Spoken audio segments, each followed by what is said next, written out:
bunch of stuff. I'm doing a checklist that I made here of all the things I need to do for a trip that's coming up. I'm going to El Diablo Run. Biltwell puts it on. You go to Mexico, Baja basically. But my bike's in shambles right now, so I got to do all the usual stuff. Let's see, what do I got on my list? I got to clean the chain, the seat. I'm kind of tired of taking all the bolts out. I'm gonna clean it up. It's covered in dirt still. Check the primary side. I don't know what's going on with it. It needs fluid. It's been leaking for some reason. I might even just drain it and fix the seal in the plug, which I think it is. Just the little stuff. Check all the bolts. I'm just gonna make sure it's road ready. The other thing is I need a pack. I normally throw the video up here, have a lot of stuff I bring when I go camping, but this time I think I'm just gonna bring the bare necessities to keep my pack small. And if I need something, I'll buy it when I'm there, I think is my new method. Yeah, keep it simple because that'll be enough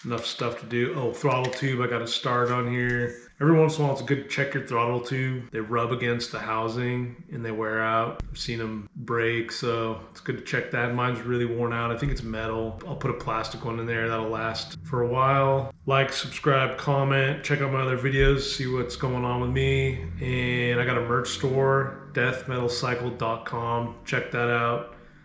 There's a link around here somewhere. Buy a sticker pack, no shipping. I'll just throw a handful of stickers in an envelope, send it off to you. There's hats, beanies. It all supports trips, but every little bit helps. And it's cool if you buy stuff because it shows that you support it. But let's get into this.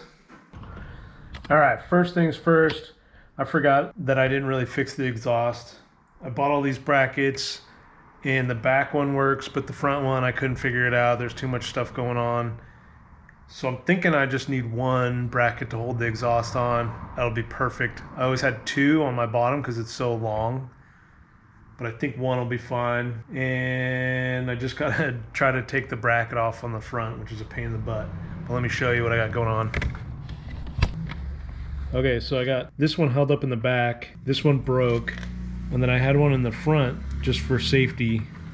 I mean, I wouldn't even call it safety, just to keep it sturdy.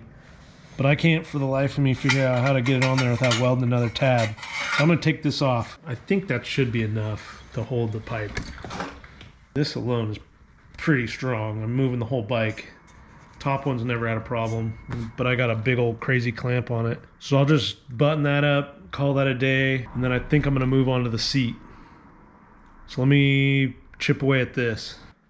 All right, so as I was doing the exhaust, I just took the bracket off and tightened down the bolts on the other one. I forgot about my brakes. I basically have had 0 brakes for months since last summer. I don't remember why it's been so long. Anyways, I popped the cap on my master cylinder. It was insane in there, looked gross. I don't think it was the right fluid, so I've been flushing the new fluid through it. The stuff that's been in my cupboard. But I got new purple stuff in there, .5. That's what it says on the cap. I've been bleeding it through and it's looking good now, and now it feels like I got brakes. So check that off the list. So pretty cool. I had the brake hooked up to that tube going to that little reservoir thing, and I just pumped the fluid into that, and I got a little carried away and it started shooting out all over there, and of course on the backside of my pants. So that'll teach you a lesson. Just pay attention to what you're doing. But I got brakes now, so on to the next. All right, brakes are dialed besides the mess. Now the next thing is I want to dial the seat in. So normally these seats, they come with a bracket that goes in the butt part here, and I bolt it from the bottom. So if I have an issue, I gotta reach under there, pull the bolts out, and they're kind of a pain to get back in there. It's a whole thing. And then I gotta have an extension and a ratchet, all this crap. I Velcro the back part because I really didn't want to put a hole in my fender. So what I'm thinking is I have a bolt in the front, I got the Velcro in the back, and what I'm thinking is I'll do some sort of bolt situation. Instead of the seat coming down and then me bolting through a bracket into the seat, what I'll do is put these screws in the in the seat, and then I'll shave the bolt head off, and then I'll sit in the hole so the seat has nowhere to go. And then I got some more Velcro because my fender's all chewed up, but I'll show you in a second. But I think this is gonna work. My whole thing is I just don't want my seat to slide around too much. But the Velcro works really good, so let's take this thing off and figure it out. So I got this seat on here right now, held on by this front bolt, which when I did this bike, I wish I would have put it farther up because it's right in the seat. Things you learn. Okay, so there's that bolt. Okay, so this is what I'm talking about, is this bracket I welded in because it came with the seat, and then these bolts, these holes are for the bolts that go underneath. And then I have this Velcroed, and it looks like I did put a hole in, and I think I gave up on it because it didn't work out. But you see how my fenders just chewed the hell up? So what I'm gonna do is put more Velcro right here. That way it doubles down on the security. And hopefully these bolts will go in here and just sit right in this hole. Okay, I always forget I can put you guys on mobile mode. So let's put this Velcro on. I gotta clean this thing anyway, so kill two birds with one stone. Ooh.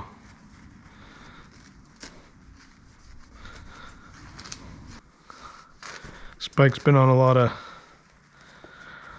dirt roads, unfortunately.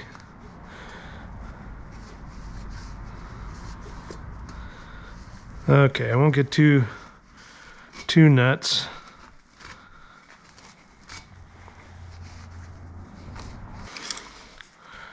I got this Velcro. What I'm gonna do is I think I'm gonna do a pretty big strip of it to this kink.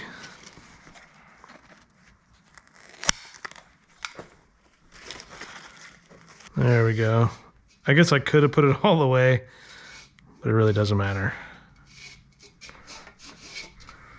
All right, here's the hard part. Trying to line this up. I think what I did last time was I put this on here.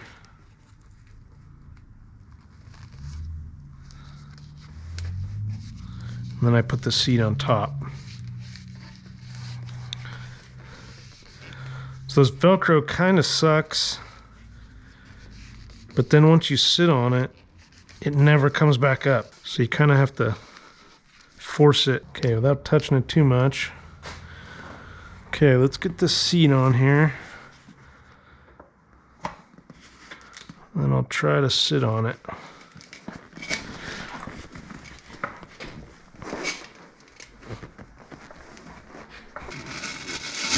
Okay, see that? Worked really good. That's awesome. Okay, that's Velcro. Now let's try these bolts. So this is the old bolt. So what I'm thinking is, let's see how far this goes in there. For some reason I didn't think it was going to take that much of the thread in there. It's kind of perfect.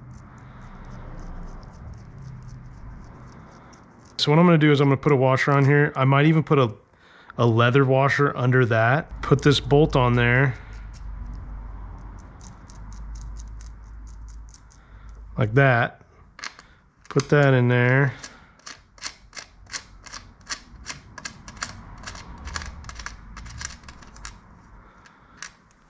And tighten the bolt down against this.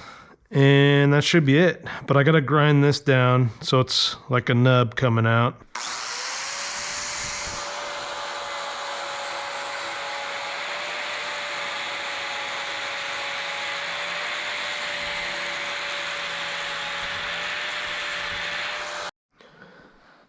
All right, here they are ground down. So what I'm gonna do now is I'm gonna put this on here. bolt is hot. Put some Loctite on there. Maybe that'll keep it in there. Just tighten it in there. All right. Let's see if this will tighten it. Ain't gotta be crazy tight. So let's try to put it on and never take it off again. Okay, all this is clean-ish. And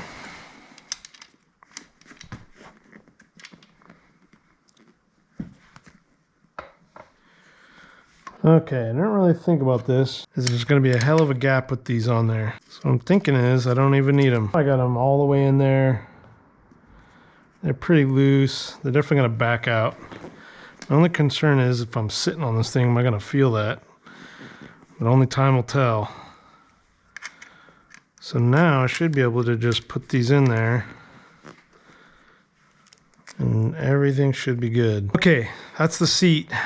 The only thing that sucks about the seat sometimes is the Velcro doesn't stick until you put like a pack on it, and then it just fits perfect. So I'm gonna sit on this thing, try to flatten it out, just try to get it down and see what happens. Now I'm gonna go for a rip and heat the chain up. Let's clean that chain. All right, I'm gonna go take this thing for a rip. The other reason I'm all Twitter-pated about going on a rip, it's got a new Biltwell helmet, so I'm stoked. I'm gonna try that out. New switches, everything should be dialed in. Heat the chain up, come back, clean it up, put some lube on it, and probably call it a night. And it should be good. And then after that, I just gotta clean it up. Maybe put some miles on it. Oh, the primary side, I forgot about that. I gotta check that out too. Hopefully I just gotta tighten some bolts down.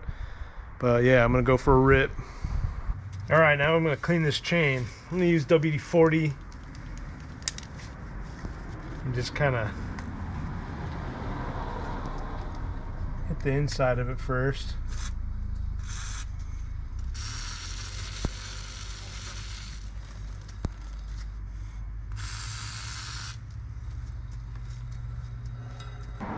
So now, while the inside's kind of rotting, use my fancy toothbrush. I'll just clean the outside. Don't get too crazy. You're just getting the grime off. I got a chain video. I'll find it. Check it up above. I'm just gonna tackle this chain, and then once I'm done, wipe it off with a rag, degrease all this crap everywhere that I already made a mess on. I use this chain lube my friends at the Honda dealership recommend. I usually use Spectro, but it flies all over the place. So I'm just gonna use this and let it do whatever it does overnight. So one more off the list.